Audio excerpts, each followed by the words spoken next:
Assalamualaikum warahmatullahi wabarakatuh. Ibu-ibu, bapak-bapak, kolega, adik-adik semuanya yang saya hormati. Sambil mengisi waktu di era kerja dari rumah atau work from home, izinkan saya sharing presentasi yang saya beri judul The Era of New Normal for Upstream Indonesian Oil and Gas Industry. Saya membagi presentasi ini menjadi 3 bagian. Bagian pertama, menguraikan kondisi industri hulu migas sebelum pandemi COVID-19. Kemudian pada bagian kedua, ini sebenarnya sudah banyak dibahas, efek dari pandemi COVID-19 itu di mana permintaan minyak turun drastis dan kita tahu anjloknya harga minyak. Kemudian pada bagian ketiga, saya mencoba menyampaikan kira-kira apa yang harus diantisipasi oleh industri hulu migas di tanah air di era new normal ini. Oke, saya masuk ke bagian pertama, yaitu kondisi industri hulu migas sebelum pandemi COVID-19. Jadi ini di Indonesia tentunya ya, di industri hulu migas Indonesia tentu nanti ada kaitannya dengan industri migas global. Nah, ini isu di Indonesia adalah, ini kalau kita lihat profil produksi dan konsumsi, intinya gap semakin besar yang harus kita impor. Di sini ada gap yang besar yang harus kita impor. Semakin besar impor, semakin besar tentunya ketergantungan dari luar negeri. Semakin lemah pula ketahanan energi. Bagaimana intinya meminimais gap ini dari sisi konsumsi? Kalau kita lihat dari sisi konsumsi, tentunya bisa dilakukan melalui efisiensi, konservasi, dan diversifikasi. Tapi terus terang ini mudah diucapkan, tidak mudah dilaksanakan. Nah, dari sisi produksi, itu gimana kira-kira cara meningkatkannya? Ada 3 pada dasarnya, yaitu kalau kita lihat, pertama dari eksplorasi, ini eksplorasi, kemudian dari EOR, Enhanced Oil Recovery, dan bisa juga dari akuisisi, yang ini akuisisi. Semuanya tentu memiliki keunggulan dan kelemahan. Eksplorasi dan EOR memerlukan waktu. Jadi baik eksplorasi maupun EOR memerlukan waktu. Akuisisi bisa lebih instan. Namun ya ini barangnya di luar negeri. Harus kita bawa ke tanah air. Kelemahan lain dari opsi akuisisi adalah mungkin multiplier efeknya tidak bisa sebanyak kalau di dalam negeri. Namun biasanya di negara-negara yang prospek geologi rendah, tapi kebutuhan domestik tinggi seperti Jepang, Korea Selatan, dan India, bahkan Tiongkok yang cadangannya cukup besar, namun karena kebutuhan domestik yang juga sangat besar, banyak menggunakan strategi akuisisi ini. Untuk Indonesia bagaimana? Saya kira kita perlu melakukan 3-tiganya. Nah, saya mencoba sedikit masuk ke format tata kelola migas. Mau kemana? Di dunia ini ada dikenal 3 model tata kelola migas. Yang pertama ini yang namanya NOC Dominated Model. Kemudian ini telah pernah digunakan di Indonesia melalui Undang-Undang 8 tahun 71 tentang Pertamina. Kita pernah menggunakan ini. Kemudian yang kedua, yang tengah ini yang disebut Separation of Power Model.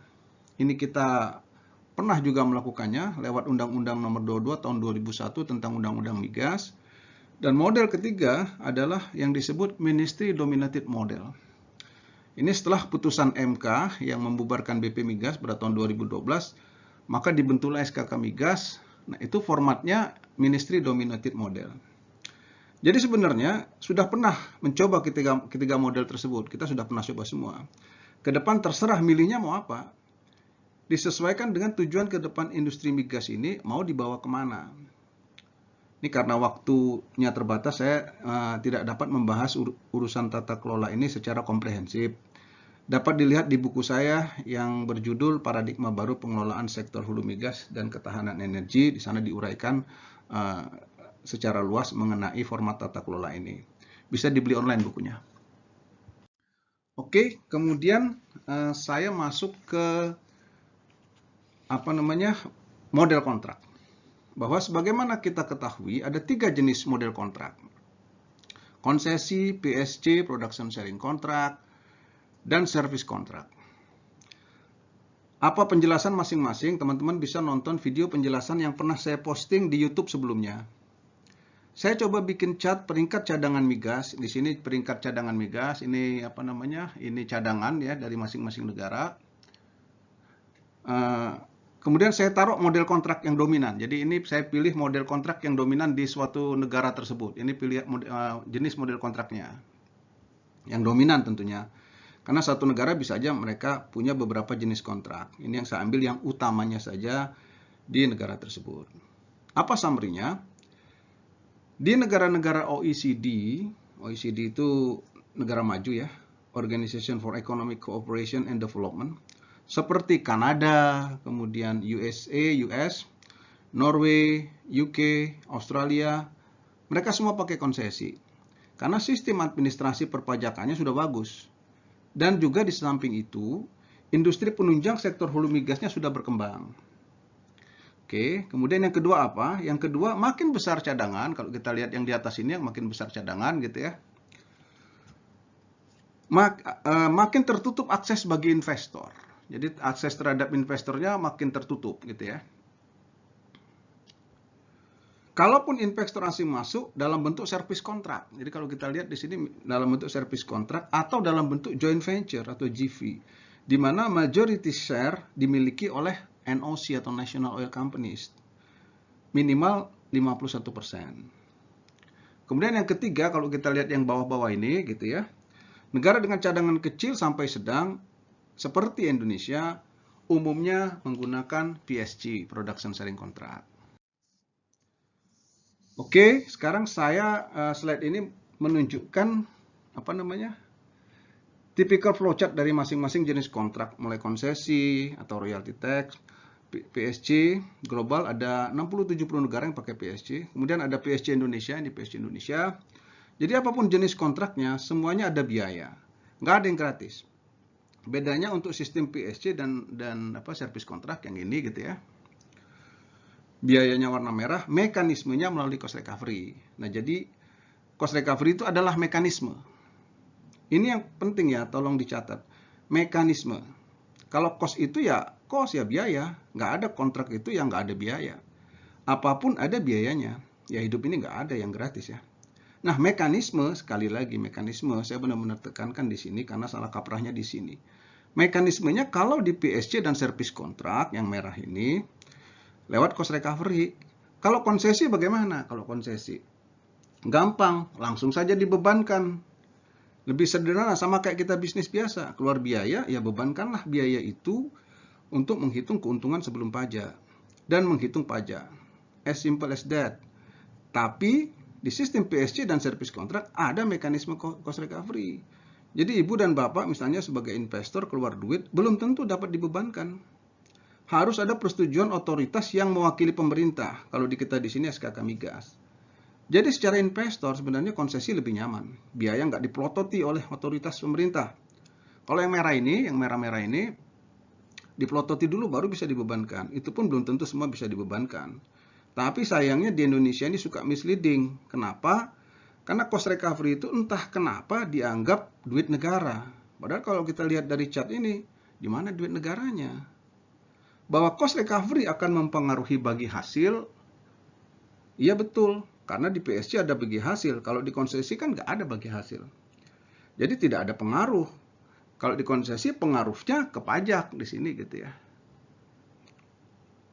Kalau di sistem PSG karena ada bagi hasil, otomatis pengaruhnya ke bagi hasil dan pajak gitu. Jadi semua kontrak itu pada dasarnya tidak mau kosnya tinggi. Jadi ya.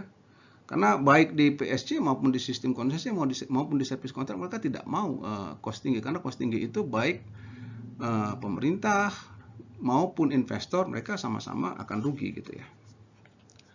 Oke.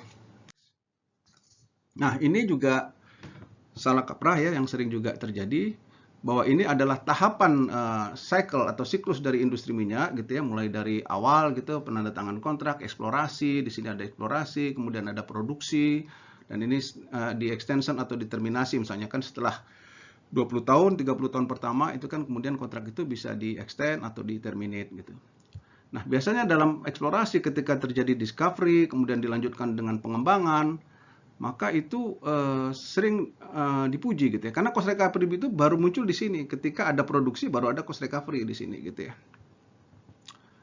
Nah, jadi ketika dia masih berupa investasi itu dipuji. Misalnya ini saya quote dari beberapa news, misalnya investasi blok Masela terbesar setelah Freeport. Nah, itu kan prestasi. Sektor migas punya peluang guide investasi hingga US dollar 117 miliar. Tapi dipuji karena masih di sini. Tapi ketika jadi cost recovery, kadang-kadang malah dihujat. Di sini another misleading gitu ya. Oke, nah sekarang sebelum pandemi COVID-19 itu sebenarnya tantangan industri migas itu sudah banyak gitu ya. Jadi sebelum COVID-19 pun udah banyak gitu. Nah, kalau kita lihat yang gambar slide ini, yang di tengah itu misalnya investor. Jadi apa yang dilihat oleh investor? Pada dasarnya investor itu melihat 3 hal gitu ya. Ini nih, geologi, fiskal, dan petroleum regulatory. Jadi geologi berapa daya tarik subsurface di wilayah tersebut. Kalau Indonesia masih cukup menarik gitu ya. Kemudian fiskal itu adalah model kontrak yang ada di negara itu, apakah dia production sharing kontrak, bagaimana term and condition-nya. Petroleum regulatory itu terkait dengan undang-undang migas dan peraturan-peraturan lainnya gitu ya. Dan belakangan juga yang juga dilihat investor dianggap penting juga adalah access to market gitu. Access to market ini juga penting karena kalau misalnya ketemu gas, misalnya kalau di daerah yang frontier mungkin sulit dikembangkan karena tidak ada akses ke market terdekat. Kalau yang mempunyai infrastruktur, yang ada market di dekatnya, itu tentu lebih menarik bagi investor. Jadi saya identifikasi beberapa isu atau tantangan yang telah dihadapi even sebelum COVID-19 itu sendiri di Indonesia adalah misalnya satu, kompetisi menarik investor luar negeri semakin ketat. Nah, saya kira ini jelas ya, makin ketat gitu ya. Kemudian ketergantungan terhadap impor makin tinggi. Tadi di slide pertama saya tunjukkan gimana gapnya semakin membesar. Kemudian daya tarik investasi menurun. Nah, ini daya tarik investasi menurun menurut beberapa institusi dari luar, Fraser Institute, kemudian ada Woodmac, ada Hyesera. Mereka rutin mengeluarkan comparison, perbandingan daya tarik investasi. Ya, kita tidak harus 100% percaya, tapi juga jangan 100% menolak. Jadikan cambuk. Kalau mereka bilang kurang menarik, ya gimana kita bikin menarik? Jangan malah menolak begitu ya. Kemudian misunderstanding cost recovery berkepanjangan, tadi sudah saya bahas di slide sebelumnya. Juga status format tata kelola migas yang tak kunjung usai, ini juga tadi saya sampaikan di slide sebelumnya, di mana kita telah menggunakan dari apa-apa model yang tersedia di dunia sebenarnya. Dan ini masih berkutat dengan KPI jangka pendek. Ini problem dengan KPI atau Key Performance Indicator itu adalah munculnya ego sektoral. Kementerian dan lembaga, institusi, perusahaan fokus ke KPI masing-masing yang malah mengalahkan kepentingan nasional yang lebih besar kadang-kadang gitu ya. Karena sibuk dengan KPI tadi. Jadi semua institusi, semua perusahaan, semua bidang mereka sibuk pencitraan masing-masing jadinya. Jadi tidak melihat tujuan nasional yang lebih besar. Kemudian energi transisi, kapital untuk hulu migas semakin berkurang. Apa maksudnya? Karena kita tahu trennya sebelum pandemi COVID-19 itu pun bahwa perusahaan migas itu bertransformasi menjadi perusahaan energi gitu ya. Kemudian karena ada tuntutan lingkungan juga, jadi perusahaan itu melakukan apa yang disebut inisiatif-inisiatif untuk mengurangi emisi karbon emission reduction. Jadi misalnya BP dia mengeset ambisi yang dia sebut net zero by 2050 or sooner. Jadi mereka ini nggak cuma BP judulnya seperti itu, tapi yang lain juga arahnya ke sana. Impact-nya apa? Karena semakin banyak perusahaan ini invest di low carbon business, maka jatah kapital untuk E&P, exploration and production itu akan turun gitu ya. Ini kira-kira maksudnya. Dan yang terakhir di sini, bingung multiplier effect atau fiscal revenue. Karena kita tahu kita ini sudah negara net importer. Pada masa lalu mungkin kita fokus ke fiscal revenue, pendapatan dari sektor migas.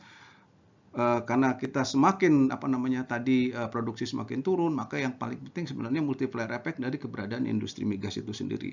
Nah, di sini kadang-kadang masih gamang antara mengejar government take dari revenue migas atau multiplier effect dari keberadaan industri tersebut.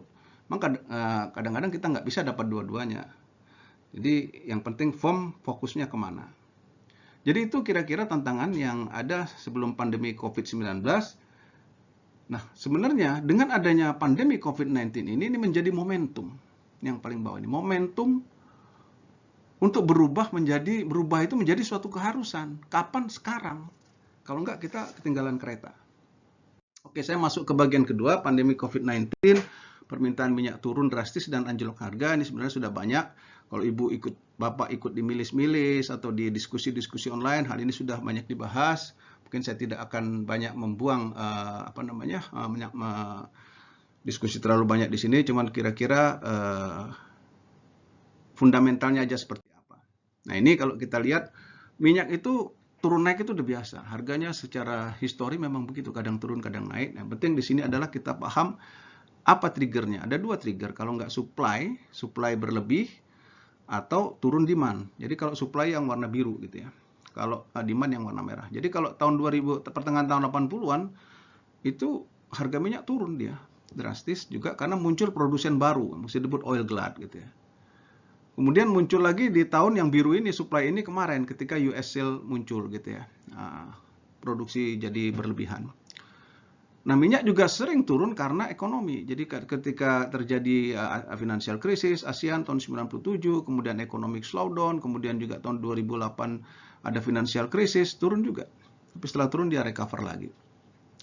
Nah, problemnya sekarang itu adalah triggernya dua-duanya dilalah kejadian. Karena pada saat ini supply masih melimpah dan demand juga turun karena pandemi ini COVID. Nah, ini pandemi COVID ini masalahnya kalau kemarin demand turun karena ekonomi itu relatif recovery-nya cepat gitu ya. Begitu supply dikurangi, langsung dia pulih price. Nah, sekarang kan kita menunggu kapan COVID ini akan berakhir sehingga demand pulih dan otomatis diharapkan harga akan naik paling tidak ya.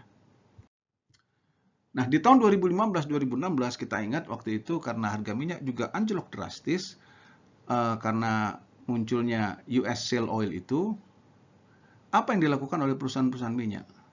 Pertama, mereka merevisit ongoing project. Jadi project-project yang sedang berjalan itu kalau belum sampai pada final investment decision, itu kalau below minimum attractive rate of return atau MARR, bisa jadi project tersebut ditunda. Mereka punya pilihan untuk menunda investor itu ya. Nah, sebagian juga mendefer atau menunda pengeluaran capex gitu ya. Kemudian change periodicity itu ya otomatis kan dihitung kembali dengan harga yang anjlok ini. Bisa jadi beberapa proyek yang tidak ekonomis otomatis prioritasnya turun, malah mungkin tidak jadi dikerjakan dalam jangka pendek. Cost efficiency sudah dilakukan semua untuk di semua sektor, di semua aktivitas. Kemudian renegotiate contract with supplier ini juga cukup berhasil pada era 2015-2016 ketika kemarin harga minyak juga turun drastis. Kemudian yang nggak enak ini freeze new hiring, jadi ada pengurangan, hiring tidak ada, jadi mungkin berita yang tidak terlalu bagus. Nah, ini saya ambil dari slide teman saya, Gamil Abdullah. Ini data bagaimana ketika tahun 2015-2016 itu harga turun, itu investasi turun drastis gitu ya. Kalau kita lihat di sini jumlah sumur itu kan anjlok langsung, turun drastis gitu ya. Kalau dari sisi investasi juga sama, turun drastis gitu ya. Ini case di Indonesia, ini data Indonesia dari SKK Migas dari Mas Gamil Abdullah ini. Jadi ini case di Indonesia, di luar negeri mana? Sama persis, trennya sama persis seperti ini. Tentu magnitudenya beda, tetapi sama-sama persis seperti ini. Nah, apakah biaya akan turun? Karena kalau selama ini kita selalu melihat ada hubungan antara harga minyak dengan capital cost. Biasanya capital kita mengacu ke upstream capital cost index yang biasanya dikeluarkan oleh IHS Markit ini.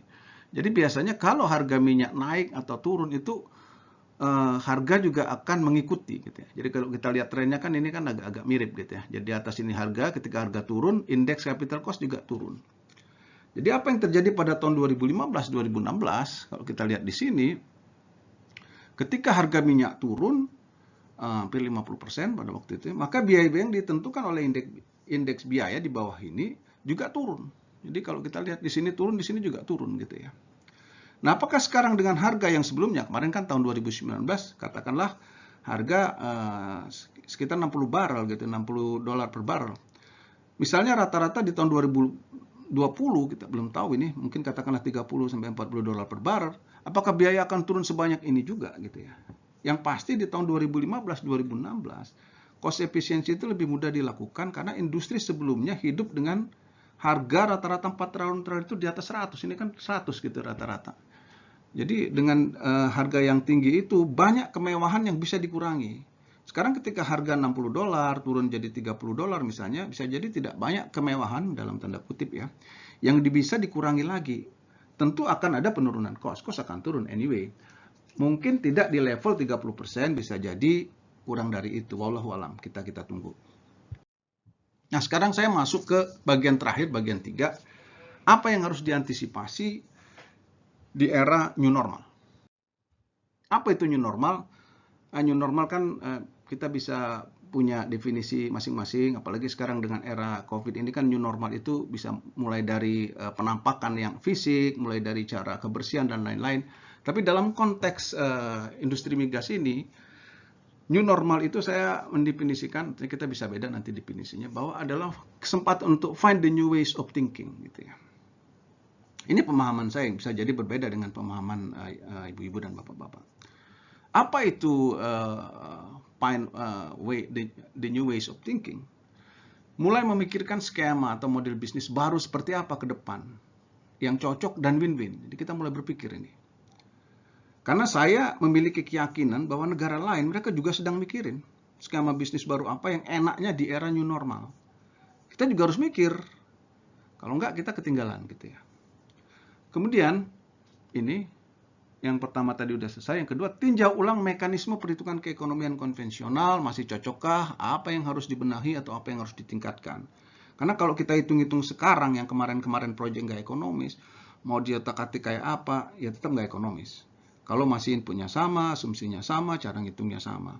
Maka mungkin perlu dipikirkan inputnya diapakan kayak, cara ngitungnya diubah kayak, supaya jadi beda. Supaya kita keluar dari paradigma yang menyatakan bahwa itu nggak pernah ekonomis. Ini pernah terjadi di oil sand Kanada misalnya. Awal tahun 2000-an itu semua orang bilang udahlah ini nggak pernah ekonomis. Baru mencapai break-even job aja kalau harga di atas 80 dolar, harga minyak 80 dolar per barrel. US Shale Oil juga gitu. Tahun 2008 nggak ada yang percaya bisa diproduksi secara ekonomis. Baru masuk ke ekonomian kalau harga di atas 80. Benar-benar dianggap enteng oleh OPEC. Udahlah ini bukan saingan kita, Belanda masih jauh, kira-kira kata OPEC begitu ya. Waktu itu saya di sana, jadi saya tahu atmosfer apa yang terjadi. Jadi benar-benar nggak dianggap waktu itu loh. Baru kaget ketika tahun 2013 ketika shale oil booming. Karena selama ini berpikirnya nggak bisa jalan gitu. Sekarang 30 dolar per barrel pun di beberapa tempat shale oil itu masih jalan. Nah sekarang, coba kita berpikir seperti itu. Jangan cuma bilang, waduh ini nggak bisa jalan. Ya sudah. Nggak bisa seperti itu. Pikirin gimana supaya bisa jalan. Cari gimana caranya. Nanti kita sama-sama cari cara baru berpikir atau way of thinking itu bahwa dalam konteks peraturan, regulasi, sistem, prosedur, etc. Apa-apa yang selama ini dianggap tidak bisa diubah, tidak mungkin, kita ubah menjadi tidak ada yang tidak bisa diubah. Dan tidak ada yang tidak mungkin. Contoh EOR misalnya, Enhanced Oil Recovery, ya stop EOR. Karena selama ini pemikiran kita EOR itu paling nggak minimal perlu harga 50 dolar per barrel. Apalagi worst case-nya kalau menurut outlook price dari para konsultan itu kayaknya lama ini harga rendah ini. Jadi nggak akan ada project nanti EOR ini. Kalau mikirnya sampai situ stop lah kita. Sampai nanti ada negara dengan karakteristik reservoir yang sama misalnya bisa EOR dengan harga 30 dolar misalnya. Baru kita mikir, oh bisa, baru kita ikutan. Terlambat.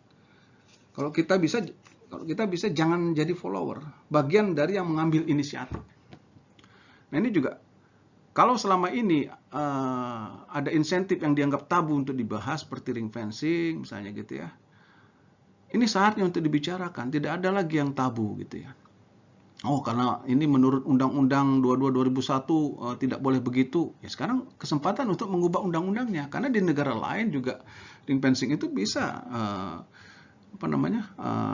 dalam batas-batas negara, tidak hanya dibatasin oleh wilayah kerja gitu ya. Di Australia, di Brazil, di UK misalnya gitu. Nah, kenapa kita tidak seperti itu dalam rangka meningkatkan persaingan? Kembali, kita harus keluar dengan pemikiran-pemikiran baru. Dan juga ubah cara berpikir. Jangan takut untuk menjadi first mover. Cari terobosan yang radikal. Jadi kira-kira ini kesimpulan dari The Ways of New Thinking itu ya ini. Jadi kalau yang selama ini kita tidak bisa diubah, tidak mungkin kita ubah menjadi tidak ada yang tidak bisa diubah dan tidak ada yang tidak mungkin. Nah ini dinamika sektor hulu migas membuat policy maker itu harus bisa berpikir beberapa langkah ke depan. Need to think several steps ahead. Dalam slide ini saya menggunakan permainan catur sebagai ilustrasi. Sebelumnya ketika saya menggunakan slide ini, saya masih memajang foto Anatoly Karpov dan Garry Kasparov. Ini kedua catur usia itu jagoan di era saya. Namun di era sekarang saya harus menyesuaikan dengan idola catur era milenial.